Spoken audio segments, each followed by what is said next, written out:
Move this guy out of the way. All right, should we get serious now? Yeah, Really serious? real serious. Okay, good. Yeah. So, Adam Baca, you are a men's health coach. Mhm. You've been doing that kind of work for I don't know how long now, over a decade. Yeah.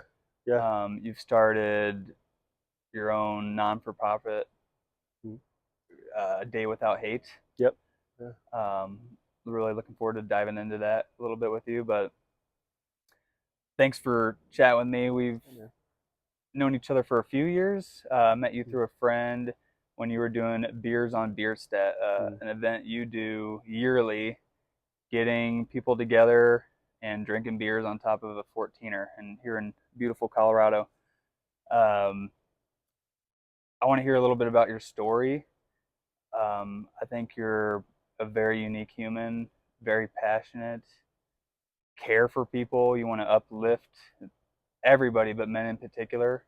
I think you see the need, um, and people are hurting and need guidance and love, and that's kind of, I think, what I've seen, just what you're all about.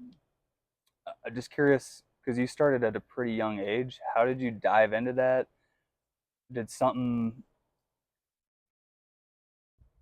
like over? Did you? How did you step into that basically?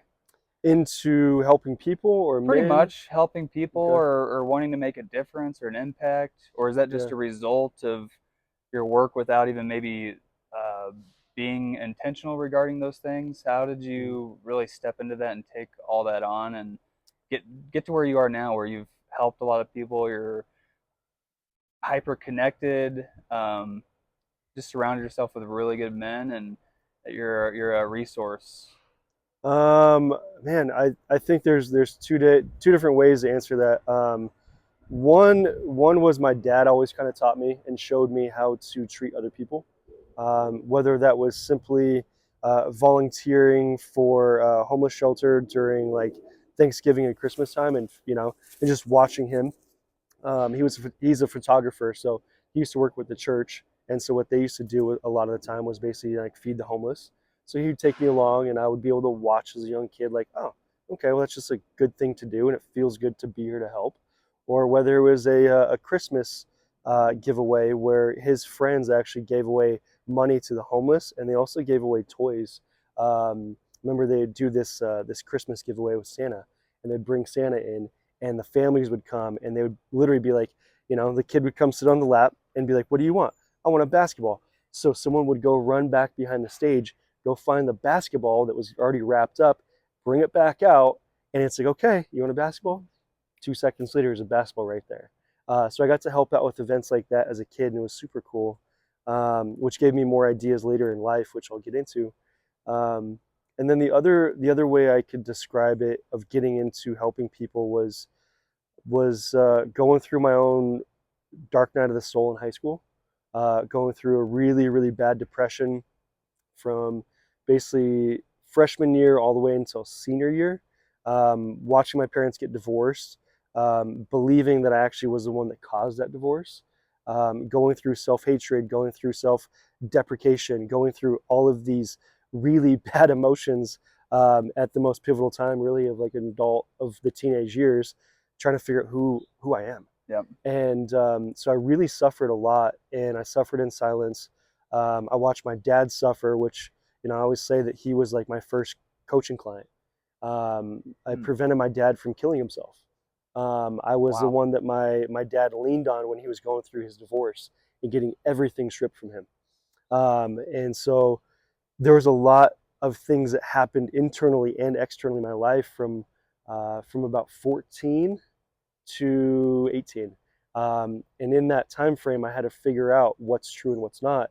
And at the end of it, I came out of like, yeah, I can suffer, I can stand still in that darkness, but at the end of it, what do I have to give? And so that's where I really learned of when Day Without Hate was born, when I was a senior. That's where the idea came from, was like, what if we had a day without hate?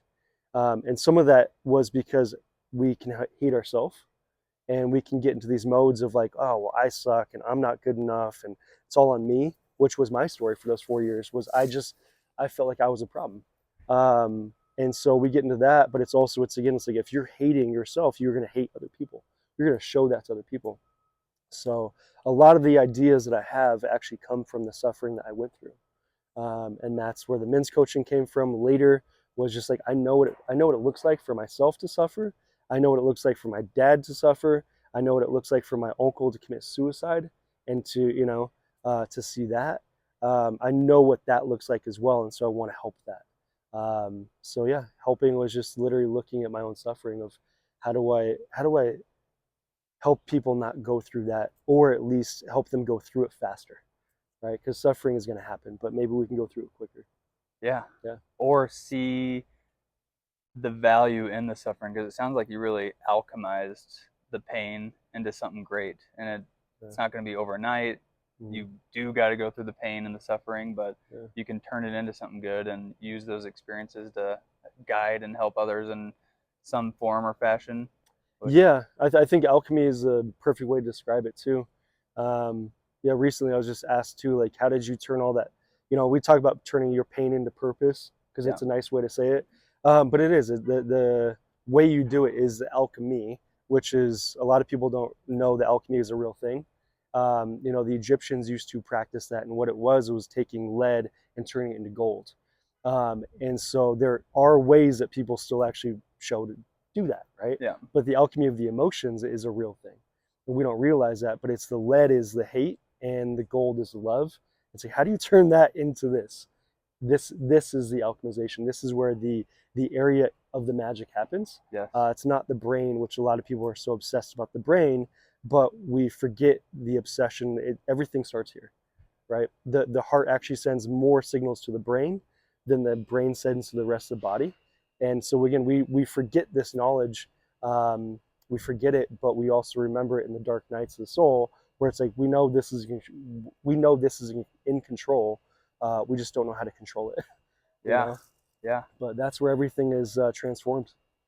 Yeah. Awesome. So, you said your senior year, you're Mm-hmm. roughly 17 to 18 years old. Yeah. How 17. did you really step into that? Mm-hmm. And because for me, as I have these big ideas, you want to make an impact, you want to help, but who am I to do that? Who am I to make a difference? Who am I to put myself out there? And it's kind of selfish and just lacking a little courage. But how did you, as a young adult, I guess what was your vision and feeling? Like, did you consider those things of how it's going to look, Mm. all the responsibility it's going to take, all the things you're going to have to become and do? Like, No, not at all. 17 years old, I had no idea about anything. yeah, All I knew what was real was that love hurts, and that was it. Watching again, my parents go through a really really bad divorce, which my mom had an affair with my uncle, ended up marrying my uncle. So my oh my dad my dad ends up losing his best friend, his brother-in-law. My aunt loses her husband, and I was the one that had caught them, and I knew the truth. And I knew at 15 years old, I have to tell dad and I have to tell Aunt Sherry that mom is having an affair with Uncle Johnny. So at 15, I had to understand what is right and what's wrong, and what truth is and what dishonesty is. goodness. And so I had to sit down with them at a breakfast one day, and I had to tell them, this is what's happening. This is what I know to be true. This is the facts. And I remember they looked at each other and they just said, oh, that makes sense. I said, oh, you guys aren't mad at me. But that night, everything collapsed. The entire world imploded. Um, and so it was a very, very nasty divorce over a couple of years, which again which brought my dad into a very suicidal state. And then that was meaning that I was the man of the house emotionally too. hmm So a lot of the things that I learned was just learning how to sit in the storm of, the most unstable family, right? Yeah, Drugs and alcohol in the family, obviously infidelity, suicide, depression, mental health issues. So I had to start to look at what do I need to learn as far as skills so that doesn't happen to me, because I see the pain, I see the problem, I see what that can turn into. I need to choose someone later in life as a wife that won't do that to me, but also I have to become the man that won't allow that to happen yeah, and create that problem. yep, yep. Um, So it was a lot of uncovering at that time of, first of all, emotional stability and how to get myself out of a depression. And I reversed my depression, which all the doctors said you can't do without their pills. And I said, screw that, I can. So that's where I started lifting weights. I was a golfer. I was on the varsity team. I was all state. I was all conference. Very good at golf. But I put all my time and energy into that sport, which was amazing because it taught me visualization. It taught me how to control my emotions. I started lifting weights because of that too, because Tiger Woods was lifting weights. Started eating better, and it literally over a period of time, I started to reverse my depression, and it just went away. Yeah. So I started learning at psychology of like, how does the mind work, right? How does the body work? How do I feed the body? And so all of that stuff, it just started pulling these different questions I had about how do I not do that? What's the opposite of that? What's the opposite of pain? And so that's really where I started to just be more curious about life. Yeah. And that 17 was my transformational year. Yep. Sick. Yeah. Pretty early. Yeah, pretty. Early bloomer. Yeah. After 3 years of deep suffering, and I was telling a friend about this yesterday. I haven't talked to her in a while, but I was telling her about it. And for 3 years, I didn't look at myself in the mirror um, because I had really bad acne, hated the way I looked. I had the guilt and the shame of causing my parents' divorce by speaking the truth. And so I hid away. And so to me, I felt so ugly inside and outside that every single mirror I'd step in front of, I would turn the light off. So I would go to the bathroom in the dark.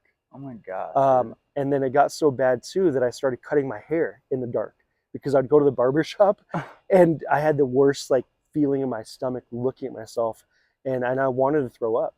And so it was like, I'm not going to go to the barber anymore. I'm just going to do this myself. So I'd go in the bathroom, take the kitchen scissors, and just start cutting my freaking hair, dude, in the dark.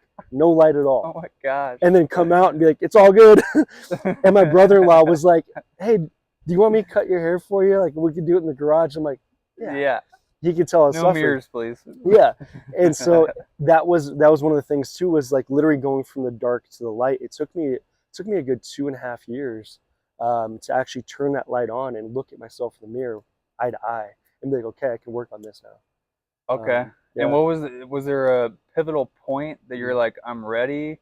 Or did some event happen? Or you maybe accidentally came across a mirror? Like, was it a decision? Like, I'm gonna face this? I think it was a slow decision. I don't remember any pivotal point that I was like, I'm gonna force myself, but I think it was probably just a constant getting eaten away by the dark feeling. Yeah. Then I'm like, I have to come out at some point and start to face this. So yeah, it was probably just a very slow process of let me turn on the light and just take a look. Let me turn it back on. Like I think that's kind of what it was. I forget.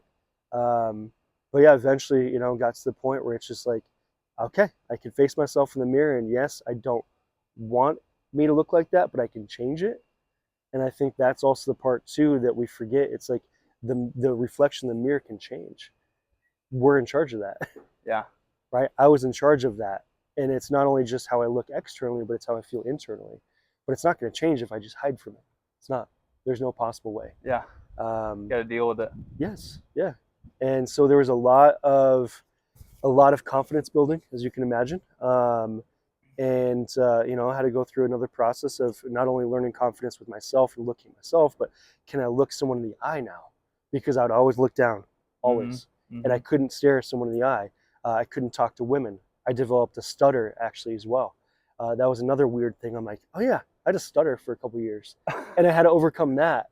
Yeah. And so, so learning the skills of how do you talk to a woman that's beautiful? How do you talk to her? How do you even look at her? How to learn that, So there's all of these challenges where I'm like, you're gonna have to do it, man.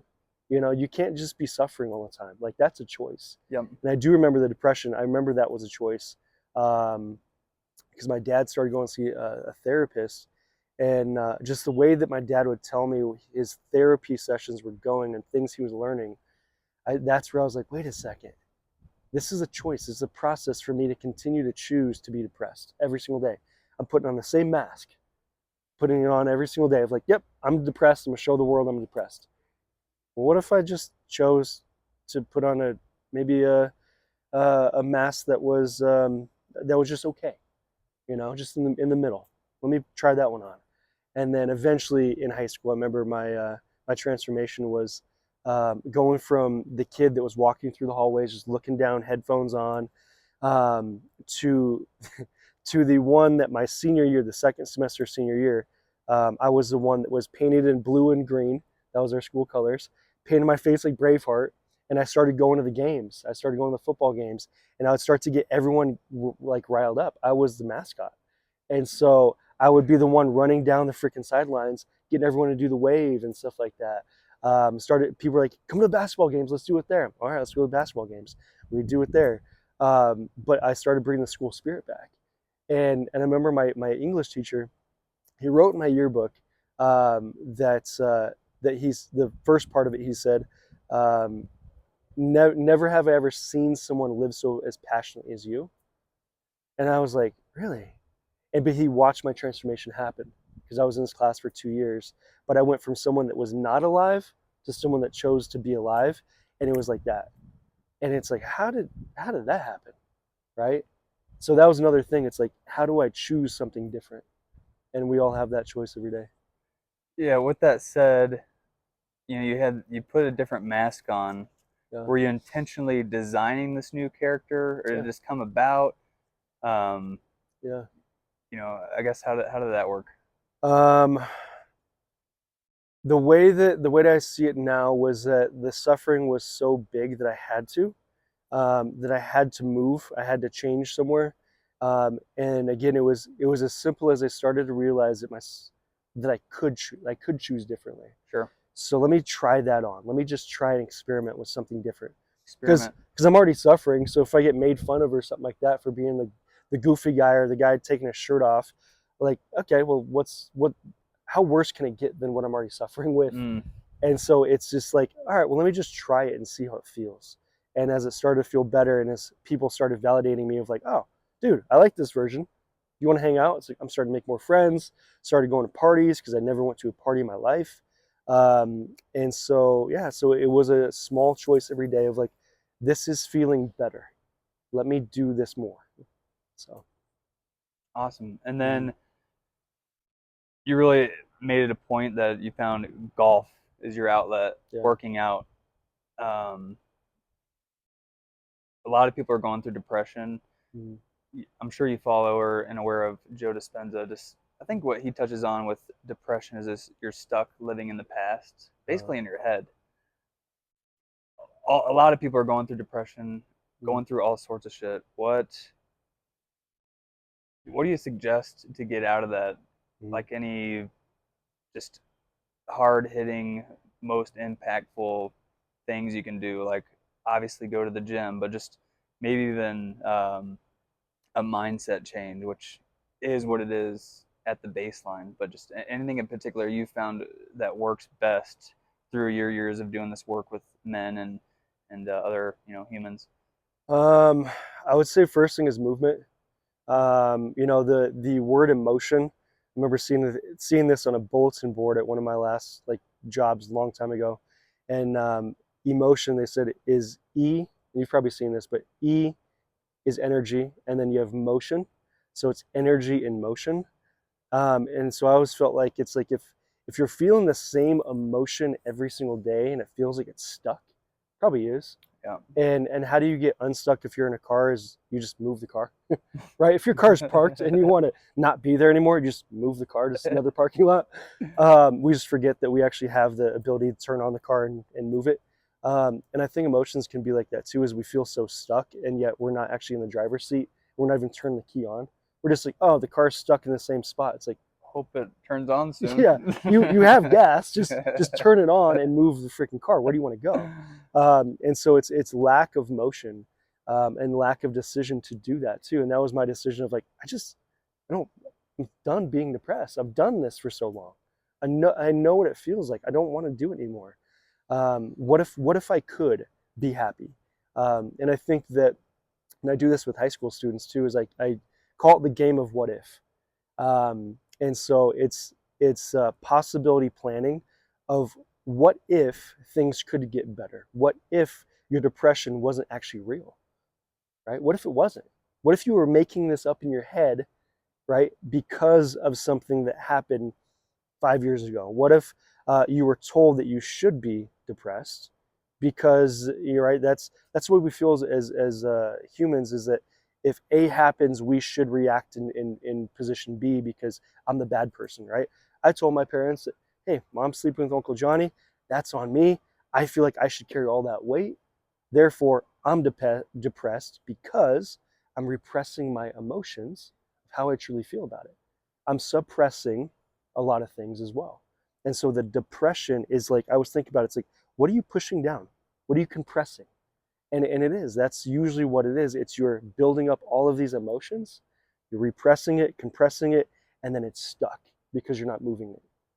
So what's going to happen? Yeah, eventually something's going to happen. Yeah, it's And gonna with pop. and with guys, what happens is we have how many suicides a day? 49, right? Every single day in America, probably way more than that. But it's we have a lot of men killing themselves because they don't know how to move their car. They don't know how to move that emotion, or again, even let some of that pressure off, and question it. Like, question your depression. Where did it come from? Why?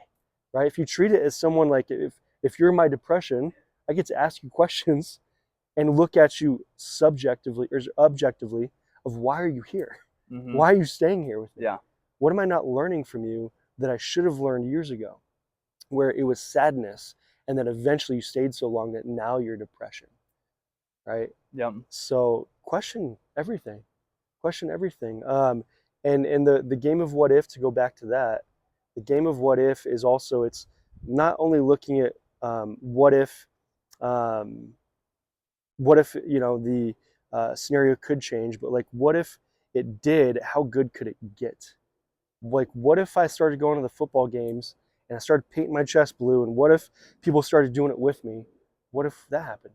How would that make me feel? Let's I find out. Yeah, well, you're definitely not gonna be a depressed kid doing that. Like, you're not gonna be the sad kid running and getting everyone. No, it can't happen, Dude. right? So the game of what if gets you out of the possibility of being stuck, and it gets you in the possibility of transformation.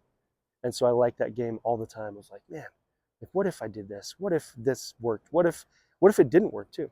But there's always that game going on. But most people play that game of, man, well, what if I get rejected again? Or what if it's just the exact same thing? Or what if this hurts? Or what if I'm just sad? Like, we always play it, but we play to lose instead of playing to win. And it's like, play to win. It goes one way or the other, but you're in charge of that question. So, What do you think about the role of responsibility? And whatever your situation is, you're always responsible. Like, nobody else is gonna. Maybe you'll get assistance and help, but it mhm, really does come down to the individual to make a change and a difference. mhm. Um, Sorry, where was I going with this? Everyone's, yeah, responsible for making change in their life. Yeah. Okay, well, what I was gonna get at is, um, how do you use those depressing events Hmm. and see them as a period of growth, and like using it to, like we talked about, alchemize, Yeah. not necessarily avoiding it or pushing it away or acting like Hmm. it's not there, but really sitting in it Hmm. and using it, because it is a gift Yeah. if you see it as so. But just like your story, I mean, you went through a ton and Hmm. you used it for good. Yeah. It's it's Carl Jung. I think a lot of people know who he was. He wrote a book called The King, Warrior, Magician, Lover. Talked about it tons of times with you. The book club, we read it every single year. It's our annual review book because that's the book that will show you the characters and the masks that we all play. And these are the four. But Carl Jung also, in these archetypes, this is where all the shadow work comes from. So we know about that now, but we don't know who actually coined the term shadow work. It comes from these archetypes.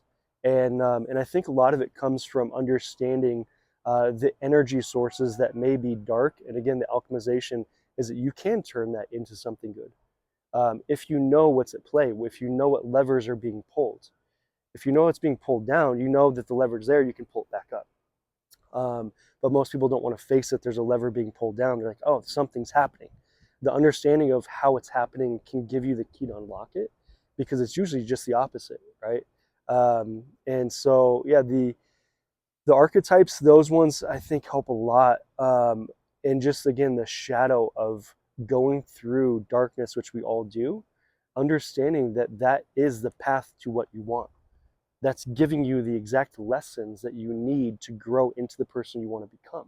Always. Yep. That's how it happens. That's life. That's how life teaches you. It pulls you in the darkness so you can turn on your flashlight. Oh, okay. I had a flashlight in my pocket the whole time. Okay. Now what? Okay, there's another light over there. I can turn the whole room on. Okay, I can turn. You learn how to turn the light on in the dark because you don't want to be in the dark anymore. So the medicine is found always in the pain. Always. We have to find it. It's usually in our own pocket. It's somewhere on us, right? It's usually never external. Um, so yeah, the shadow work is a big one, man.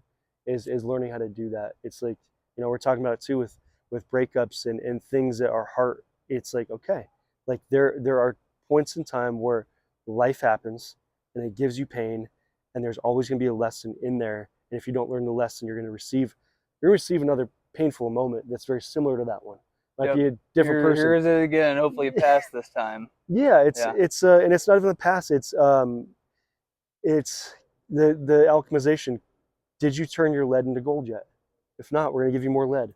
Learn alchemization. Learn it, right? Yep. Yeah.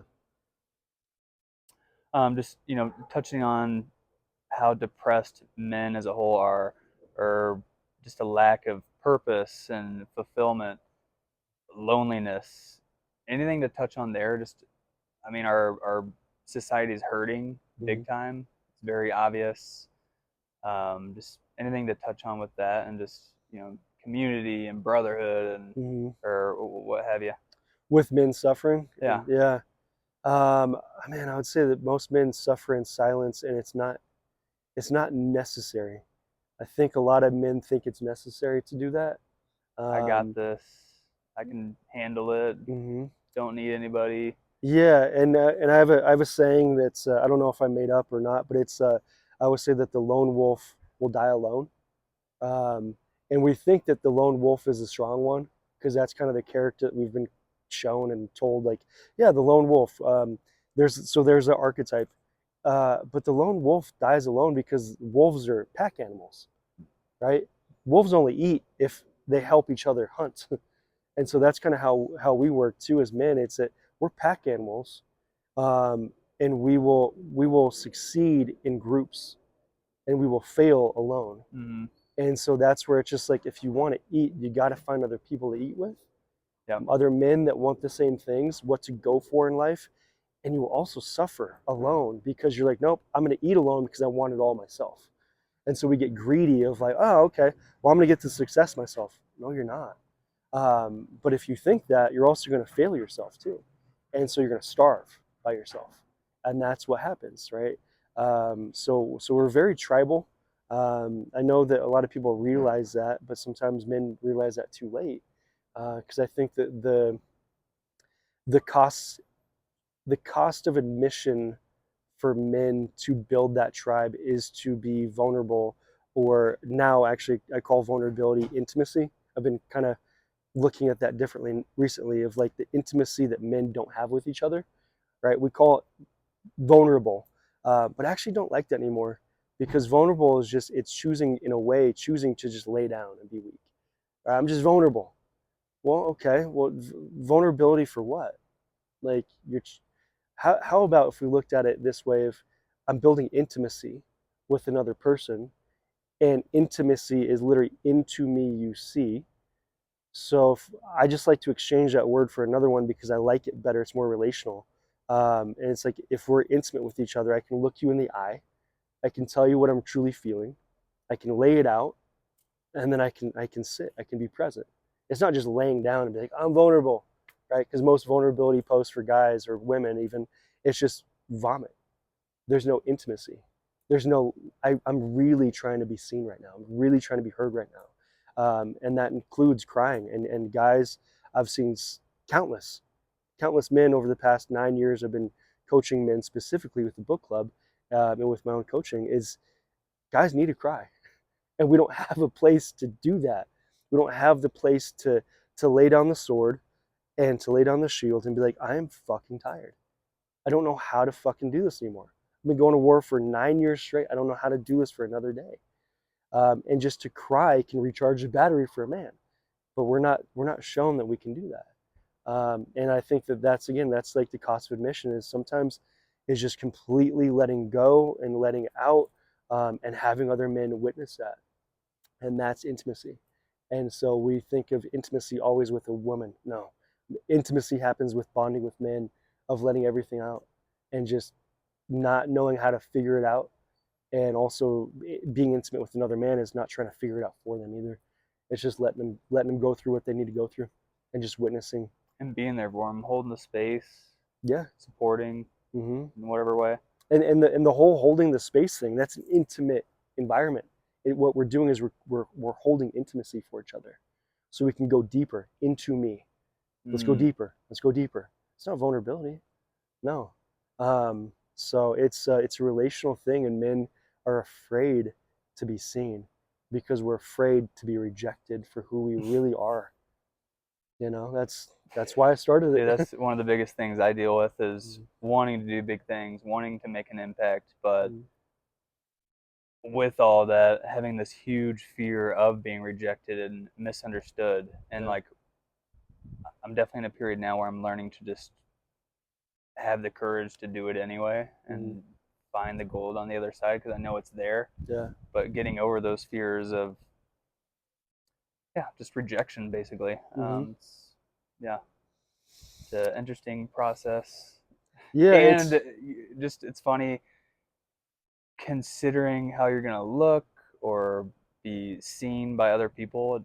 Mhm. Every one of us, you have 8 billion versions of you to all these people, and it's not necessarily the truth anyway. So why not just go for it and put it Yeah. out there? Yeah. There's something I'm thinking. It's like because most people are like the fear of failure or the fear of success. No, what it truly is when you get down to the root of it, it's fear of rejection. It's fear of rejection from the world of I'm not who I showed you I was. And you had this perception, and now I didn't match it, and now you don't love me. Or it's fear of rejection of yourself, of I can't even get there because I thought I could, and I could. You rejected your own self, right? And so we do that. It's this, and that's where guys can't even talk to women because it's fear of rejection, right? So we don't initiate because of fear of rejection, and that's usually at the end of it too, of like I'm going to get rejected for this version of me. This is never my best version, right? And if I get to the next version, what if that one gets rejected too, right? And so it's always this, what if I'm not good enough? What if I'm never good enough? Well, and it's the meaning behind it because just because you get rejected Mm-hmm. doesn't necessarily mean you're not good enough, but it's Yeah. easy to take that on and Mm-hmm. yeah. Yeah, it's another mask we put on too, that we have to protect ourselves from that. When it's like death, it's like it's gonna happen, right? And of course we're all afraid of death, even though we know it's still gonna happen. Same way with rejection, it's gonna hurt, and we know it's gonna happen, right? So it's Are you going it's to let that stop you from doing what you want to do? yeah, Yeah. and it's very similar to that as well as a micro of like the rejection. When you get rejected and you learn to go through that, well, your new life is on the other side. You're kind of reborn in that way. And just like if like, all right, well, we know we're gonna die. Okay, well, what if we're reborn on the other side, right? So it's like the dark night leads to the life, the death leads to life. That's, I think, the process of everything. And even right now, it's like, the leaves are dying. Well, what happens on the other side? They'll be back in May. I Yeah. know that they're through the process of decomposing, right? Yeah. A lovely They'll be back. teacher. Yeah. Yeah, Nature. yep. They're not gone forever. No, it's coming back. Yep. So, how'd you start this organization? And I mean, you just decided, what if there would be a day without hate? Yeah. Where'd you go from there? Yeah. The whole thing got started from the Virginia Tech school shooting when I was a senior, which is 19 years ago. It's 2007. Myself, 11 students, and a teacher. So 13 of us. We sat around after that shooting and basically decided like, what if we could actually make sure that this doesn't happen in our school? And what if we had just one day that we were not allowed to hate each other?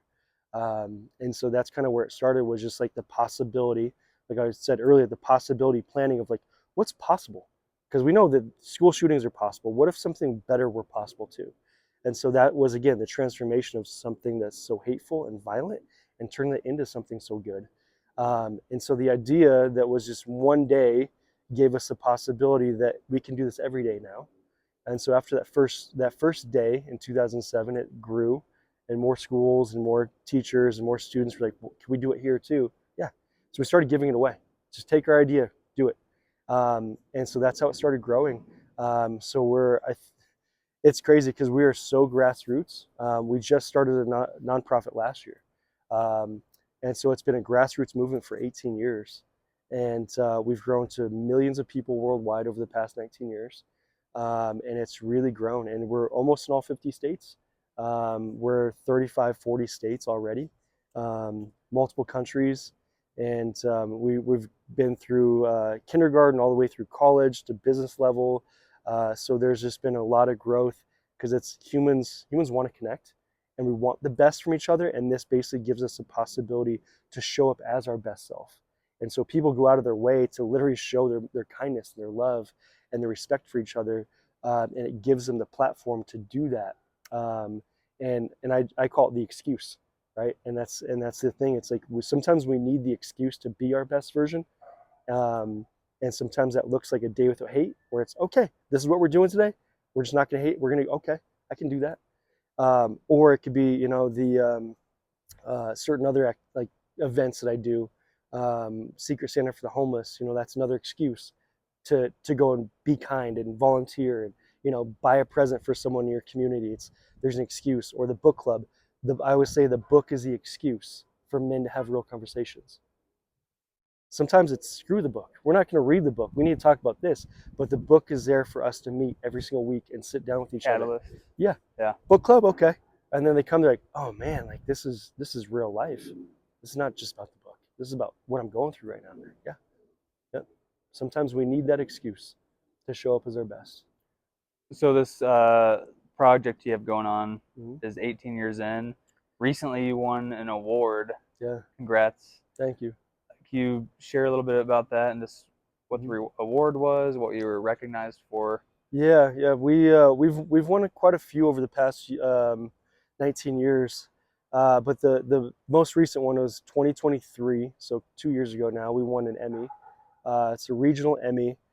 We made a 10-minute short film, and I started that project in 2019 when a friend of mine told me that we actually could make a film and then put it in the film fest uh, circuit and possibly win an Emmy. And I was like, okay, it's possible. Got it. So I built the team, put everyone together. COVID happened. All that got shut down. We couldn't film and all this stuff. So it took us 3 years to make the film. 10 minutes. It took us 3 years. And so when we finally finished it, I knew that we were going to win because I had manifested it for 2 years of knowing exactly what was going to happen. And it happened exactly the way I thought, which is a whole other story. I knew the exact room it was going to be, the award ceremony. Um, but yeah, it was a fun process, and it was basically showing that 10 minutes was showing what we've built and why we built it. So it's the first of many films, but showing, again, the possibility of if we were to take the violence, which we have enough of now, right, and turn that into something good, taking the lead into gold, and how to do that. And I wanted to make the film because I wanted to have more conversations. So I said to my friend, I'm like, the Emmy will be cool, we'll win that, but I also want the Emmy to basically give the influence of, if I take that into a school, now everyone's like, oh, I have your attention, right? I have a film. I'm going to show you the film. We're going to have a conversation around what are you guys feeling, right? And that's where we started when I was a senior. Of how are we feeling? We're feeling unsafe. Why, right? I want to get to know what these kids' ideas are. I want to have conversations with them. So we show the film. I don't go into workshops. I teach them what I know now, 19 years later.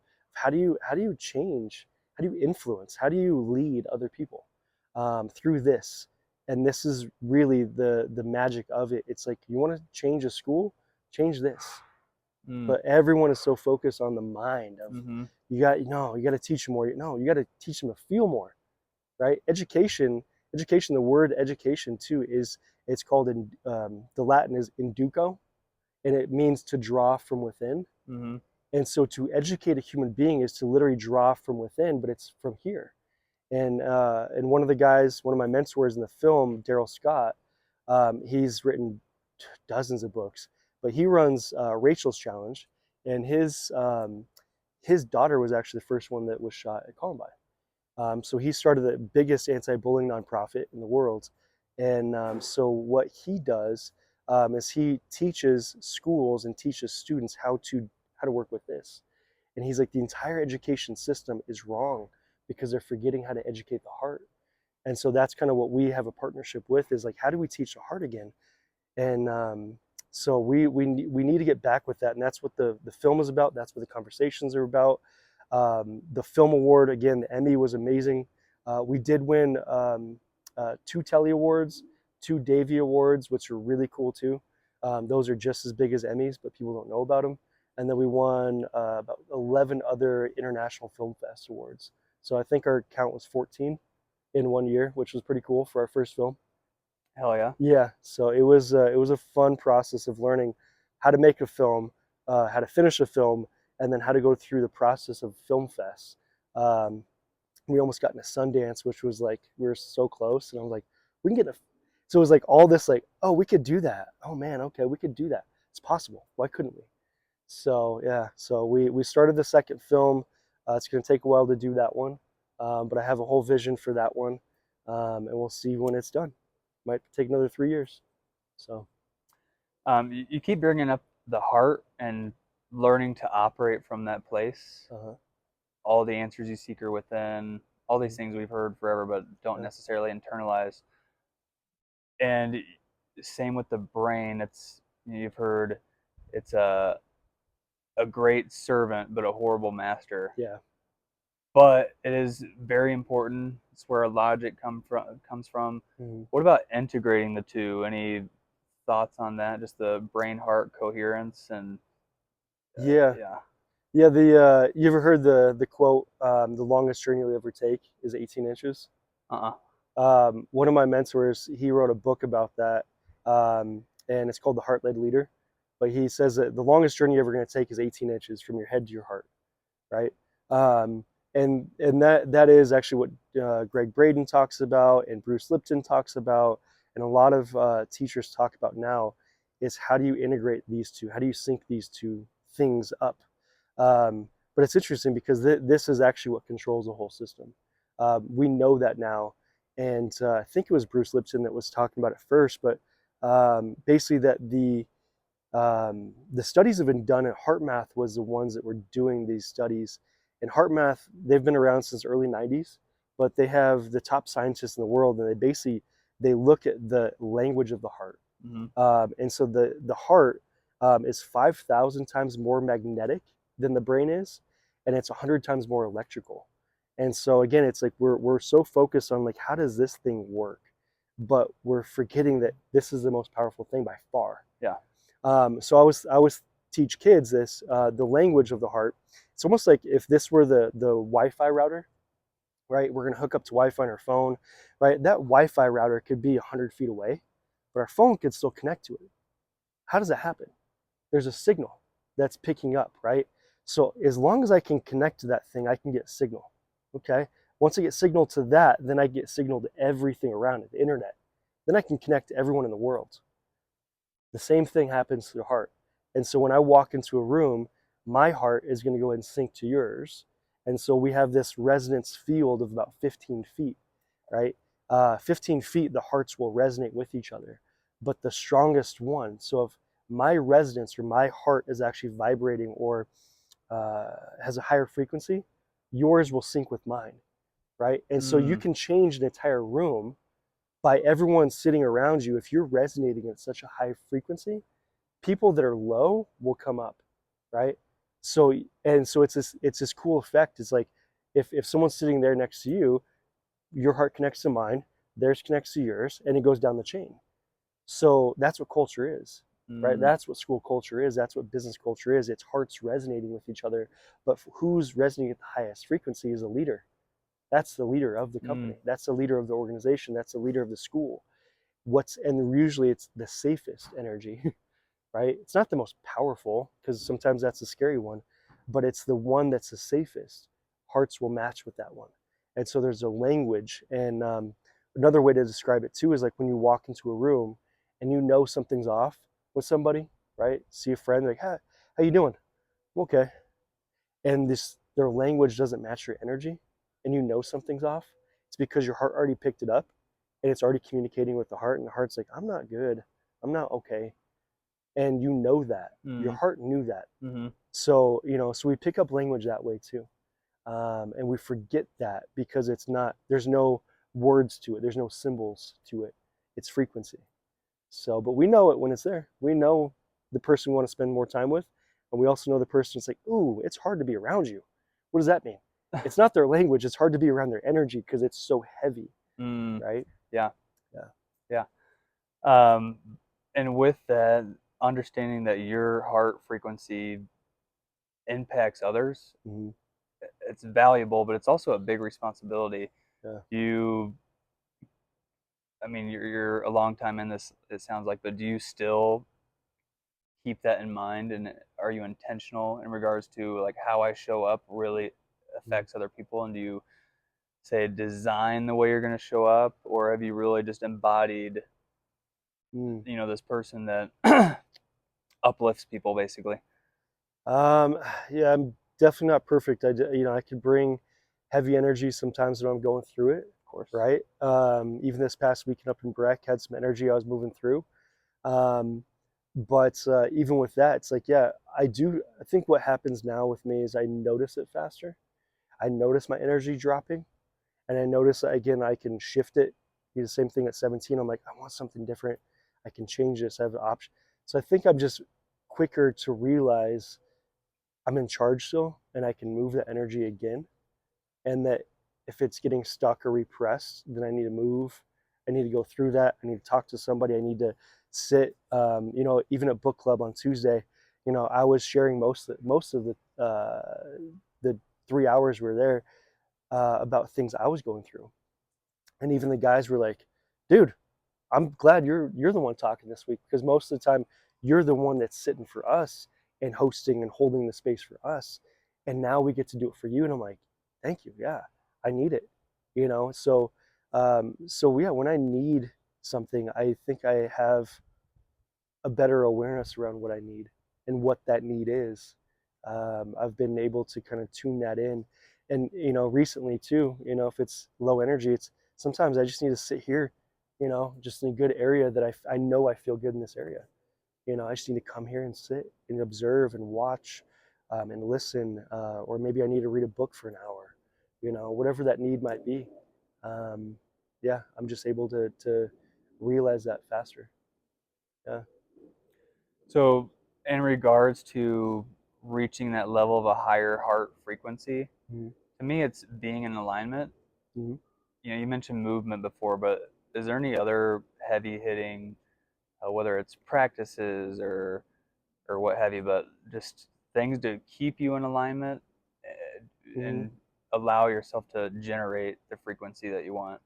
And from Mm-hmm. there, I know you and I know you start attracting things to you. Mm-hmm. Life begins to open up and really happen, whether it's people or events. Yeah. Um, any of those heavy hitters in regards to things that people could do to get into alignment and sustain that and learn to maintain that. Get out in nature. That's the number one thing, is getting out in nature. Even being around the color green, that's actually a 528 frequency. Okay, You ever heard about that? I think I have. Yeah. Yeah. So that's the other thing, is we are always inside, but it's like inside can stop our alignment because we're not actually connected to nature anymore. So I think the best way, or the best practice is if you're going to go meditate or journal or talk to a friend or listen to music, get outside in nature, get your feet on the ground, Mm-hmm. ground yourself. Touch some grass. Yes, yes. There's a frequency to the earth that we're not connected. So it's like, oh, I feel disconnected. I don't feel grounded. All of that's saying, get your feet on the ground, like or be a hippie, hug a tree, But you have to get that energy to come through again. Um, so I'd say that's a big one. Get away from electronics sometimes too. Getting rid of the EMFs. Uh, Big one I believe in strongly is sitting around a fire pit. There's a fire pit right here. Lots of Um, fires in your life. Dude, every single night, man. Every single night I'm around a fire. And that's a practice that I've picked up. And I don't know if there's any studies on it. I don't care if there is because I know it's true. But give me a person that doesn't feel aligned or someone that feels lost or someone that feels depressed. Give me 30 days. Turn off the TV at night, turn off the cell phone at night, put them in front of a fire pit every single night for 30 days, and tell me that's not a new person. The frequency of light actually hypnotizes us. Did you know that? No, Yeah. So not surprised, but yeah. yeah. But we all see it when we go camping, right? Sometimes that's the first time around the holidays, we're around a fire. People get hypnotized, we get pulled in and drawn to a fire, right? Humans are drawn towards fire, but it's a light frequency. And there's also there's red light frequency coming off of it too, right? But there's these frequencies that our body needs and our mind needs, our pineal gland needs by looking into the light. Same with the sun. Yeah, and the stars. And those, so it's funny because those are the three light sources that we used to have as humans, right? We used to have firelight, starlight, and sunlight. I have all this artificial blue screens and Yeah. yeah. And so it's like talk about mental health or talk about just I feel misaligned.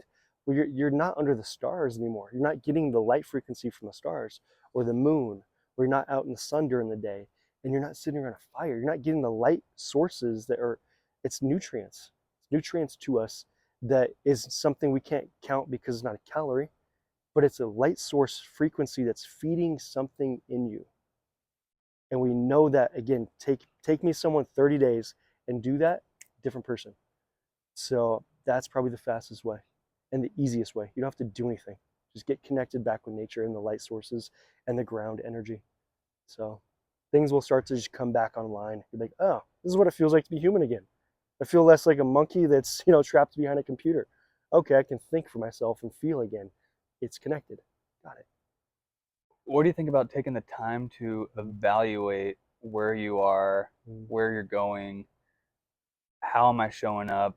Mm-hmm. Um, and I guess setting time aside to even maybe pay attention to some of your patterns. Mm-hmm. Any thoughts on that? Whether they Yeah. be negative or like what's working, what's not working, what's yeah. We just did that this weekend up in Breck, having a men's retreat up there. We did a lot of that. I'm still in the process of that. One of my newer ways of doing that is actually writing poetry. I used to write poetry a lot, writing poetry again. So that's a really, really good practice. Creative outlet. Yeah. Very creative outlet.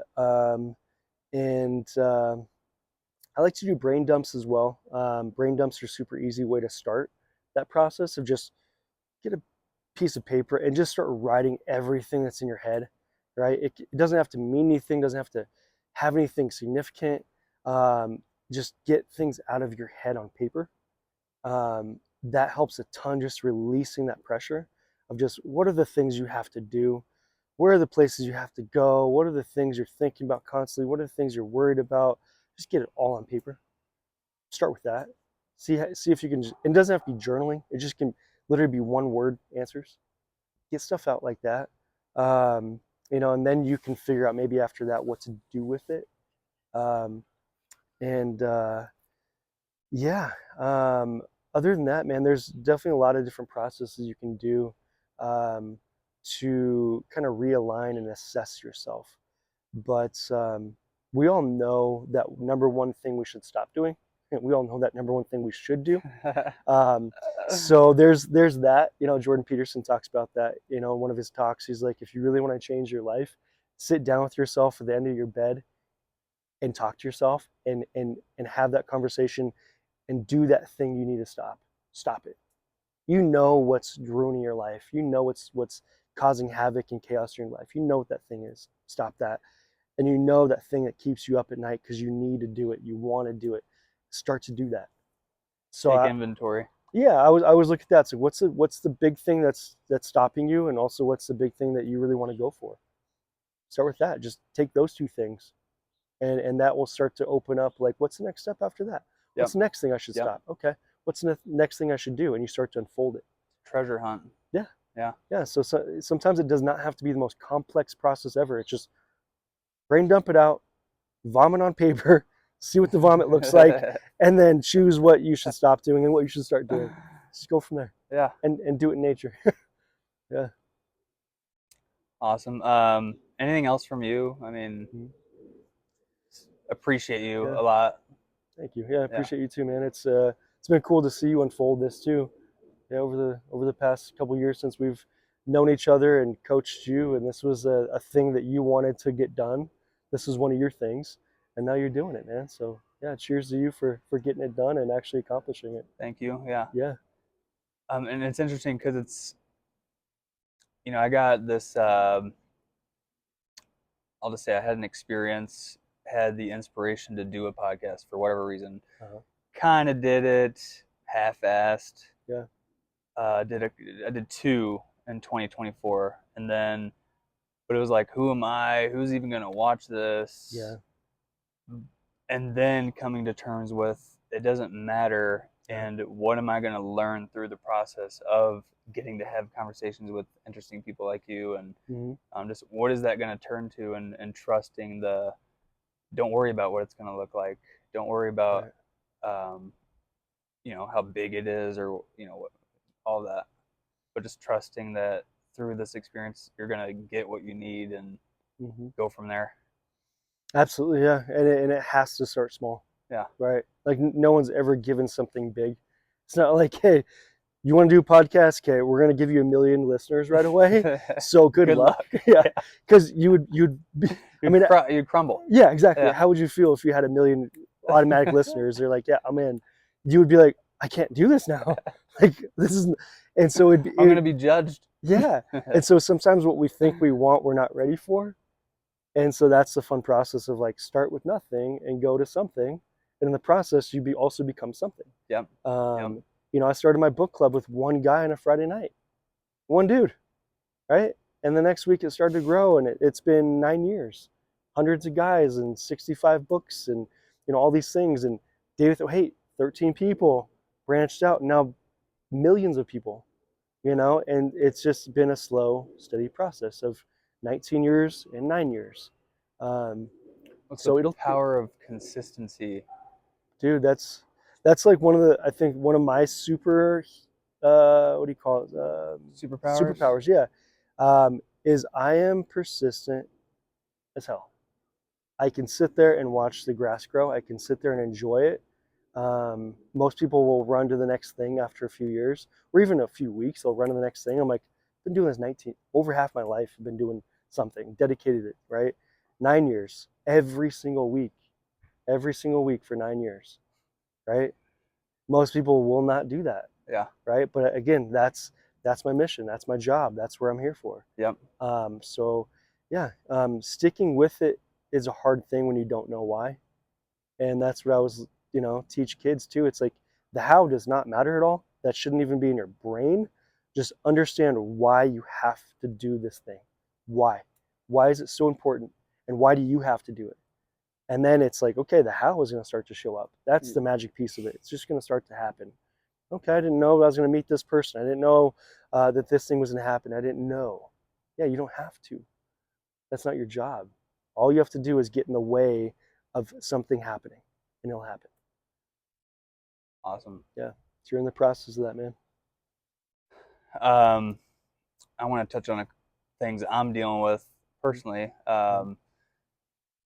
Just all the, I have my pain that I've gone through and still affects me to this day, and Yeah. sometimes operate from that lower frequency place. Mm-hmm.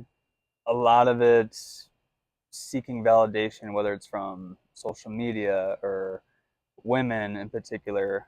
Mhm. Um, but there's a wound. Yeah.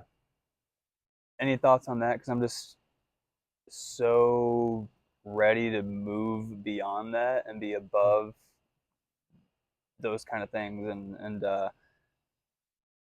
just being more authentic and um, I don't know, not having what I do tainted with this other desire to fulfill my like own egoic needs, if that makes sense. Do you know what the wound is at all? Just diving into it more, just from childhood. Yeah. I didn't have it bad by Mhm. any means. Had an amazing childhood, but there's still these deep, not good enough things that come up. Like just Mhm. it's so broad, like not good enough, but that is like the root of my behaviors and what Yeah. have you. Yeah. We're all human. We all have the same thing. I don't know if we can hear that on the mics. Um, but with that, I think a question that kind of couples with not being good enough is asking the question for you of where are you afraid to be loved at? Like where are you afraid to be accepted? Because if we're afraid to not be enough, it's often again looking at the opposite.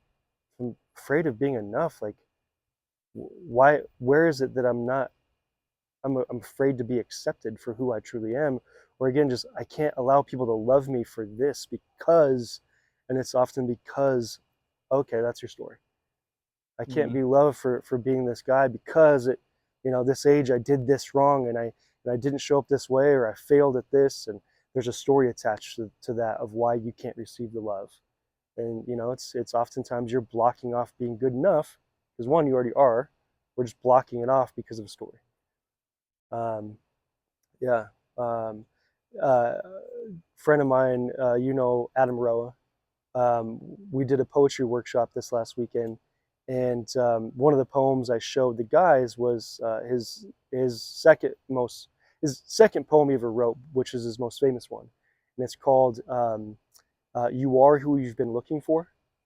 All right, so if people haven't Mm-hmm. seen that, go watch that. It's amazing. He just did a TEDx talk on that too, and one of the phrases in there that we kind of used for the poem was treat yourself like someone you loved,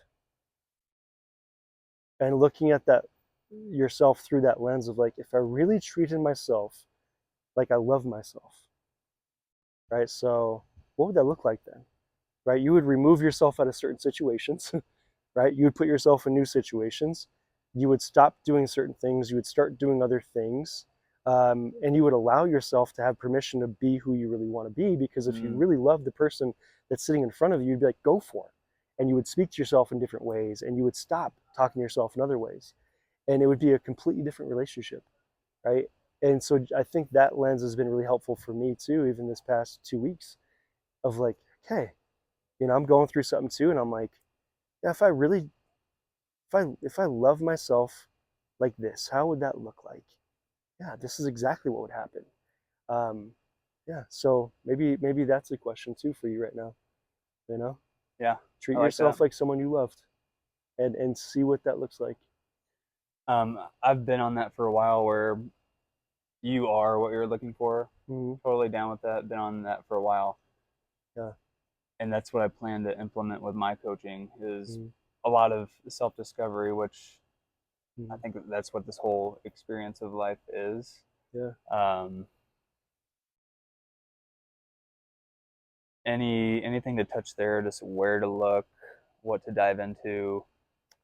Lots of techniques and information out there, but anything that you've found to really Mm-hmm. dive into that for somebody? As far as you for coaching, No, just anybody, just okay. self discovery stuff. Just all these things we do. Mm, We think we're looking for fulfillment, but it's always us that we're looking for, and the things you like and you dislike. It's what you see, like you're looking at yourself, like yeah. everything's your mirror. Um, Yeah.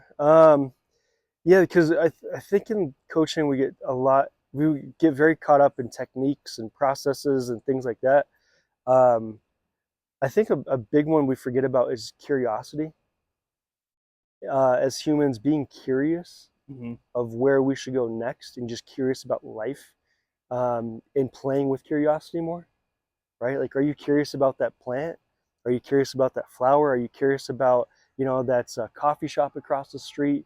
Are you curious about that person? Are you curious about that book that you're seeing in that bookstore? Um, is listening to curiosity, because sometimes that will allow you to go into a completely new place you never thought. And so we get out of the thinking, right? And Yeah, I think that's super helpful because it puts us back in the more magic. motion. Yeah, I call it the magic of, like, if you're too rigid and too stuck in what you should do, magic doesn't happen in what Yeah, you should do. It's found in the things. It's like, oh, how did this happen? Oh, because you were curious. And so that's what I've always followed. Of like, what am I curious about, right? Where is that going to take me? And sometimes having no plan at all, having zero plan. Like, even right now during this podcast, like, zero plan for me. I love it because it allows me to go into certain areas and not have to think like, how should I answer this question yep. perfectly? No, nothing's gonna happen perfect, but I'm just curious too, you know. Um, so maybe with that we can all become more human and get better, without even trying. It's just being curious because it's this is curious, not this. Yeah, it's crazy for me is, I've shared this with you, but life is obviously hills and valleys. Uh, And I've been interested in learning how to sustain the hills, mm, not let the valleys linger for so long. yeah. And I find that it's when my heart's open, it's Mm, when I'm curious, it's when I'm approaching people, and just having an open mind. mm, Um, yeah, and then seeing the other side of when my heart's closed, I'm not generating like a confidence in the way I show up, and mm. maybe not looking at people in the eyes as intensely, or as present. Or intimately. Yeah, intimately. Yeah. Yeah, yeah. Um, Mm, I don't know. That's just something I'm finding is just learning how to keep my heart open, and maybe yeah. whether it's through practices or just being intentional. Mm. It's been huge. Yeah, and the two main lenses are love or fear. But if you're fearful of something, you're not gonna be curious about it. You're gonna analyze it. Put So it in a that's this. box. And when you're in love or getting to know someone and you're falling in love requires curiosity. You're not analyzing that person necessarily. You're curious about them. So one precedes the other, right? And I think again, it's the difference between curiosity lives here and analyzation and analyzing everything, having to control it is here, right? I'm going to control it, so I'm going to think, right? And you get into this rumination. Curiosity is just, I'm just curious, like, what is that about? What are you about? What do you want? And just getting, and right, and those are the conversations you get in with people where time just disappears, right? And that's where we know it's like, man, that was amazing. That whole moment, right? You were curious about that. And we're not curious about a lot of things anymore because we can have the answer if we want an answer. But humans, we have to stay curious about, including ourselves, but also the rest of life too. Be curious of where your life is going to go, and just ask certain questions that you maybe not asked of, what should I do today, or curious like, what would make me happy today.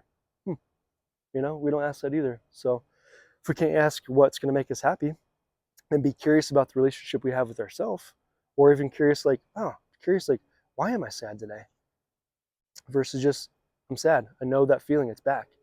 Why are you sad? Be Mm-hmm. curious about that. I don't know. Hey, actually, let me think about it. Right? Okay. Yeah. There's answers to that question. Follow that. What about answers to the question of why I'm here? Hmm. Do you think everybody's here for a particular reason? Yeah. A lot of people don't necessarily fulfill it, Hmm. maybe getting stuck in avoidance and maybe negative patterns. But do you think everybody has a specific purpose, and Yeah. not necessarily that it's gonna look like this, you're gonna end up here, but this is going to be your general path, and these are the things that you're going to experience in whatever way. Do you think that's the case? There's almost like a blueprint. Well, it's like what's the meaning of life? Do you have the answer to it? No. Okay. Well, I'll I'd tell. say growth. Okay. Okay. Yeah. So, I ask you that because we think it has to be this huge answer. Yeah. Oh my God, what is the meaning of life? And you have to analyze it and figure out a calculation and be like, oh, it's this. Figured it out. And it doesn't need to be that way. The meaning of life is what you give it. Yep. The meaning Yep. of life, Story you give it. I think Alan Watts said that the meaning of life is to live, it's to be alive. What if it's just as simple as that? Okay, well, where do you go from that? The meaning of life is to live. Now, how do you live? What does living look like? Yeah. To its How do you fullest. do that? Yeah. How do I live? Okay, well, and you start to go, okay.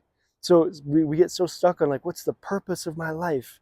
I always look at purpose as propose, right? If you're going to propose to someone, you're going to be committed to them. You're going to be intentional. I'm going to propose to you.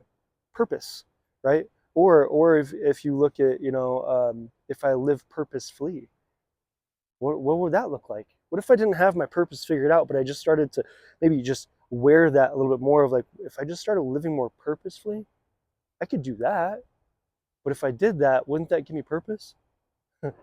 Because now I actually feel like my life has meaning and a direction and an intention. And now I can sit here and be like, I'm doing something in my life to have purpose. You're living purposefully. So I think we make stuff way too complicated. And I think the words themselves actually, if we start to dig a little bit more, it gives us the exact answer we're looking for. You know, Wayne Dyer, one of my favorite quotes, he said, "If you change the way you look at things, the things you look at will change." That's when I find myself like, man, that's where I'm like, I'm looking at it. Let me look at it differently, and then boom, it's right there, right? Get curious again. I'm looking at it wrong, but it's not wrong. It's just there's a different way. Okay, different question. Oh, and right, just getting out, asking new questions, sitting in new places, right? Look at things differently. Yeah. Yeah. hmm But yeah, with it, everyone's got a purpose, and that's just because if you're alive, you have a purpose. That's it. And potential. Everyone's got potential. Yeah, Yeah. yeah. And again, nature shows that too. Like, what's the potential? Of You the know? seed, the oak seed. Yeah. Yeah. What's the potential for this vine to literally cover this entire house? Did the seed know that it had the potential of covering an entire house? It just did it. It just did it. Yeah. Its job was to grow, like you said. Okay. Well, so it grew, and it's continuing to grow It's doing it until it dies, and the potential purpose ends. fulfilled. And the potential ends when it dies. Okay. But we have to choose too. When do we die? And that's a big question because most men die at 25, and we don't bury them until we're 75. One of the founding fathers said that. I think it was Benjamin Franklin. Right.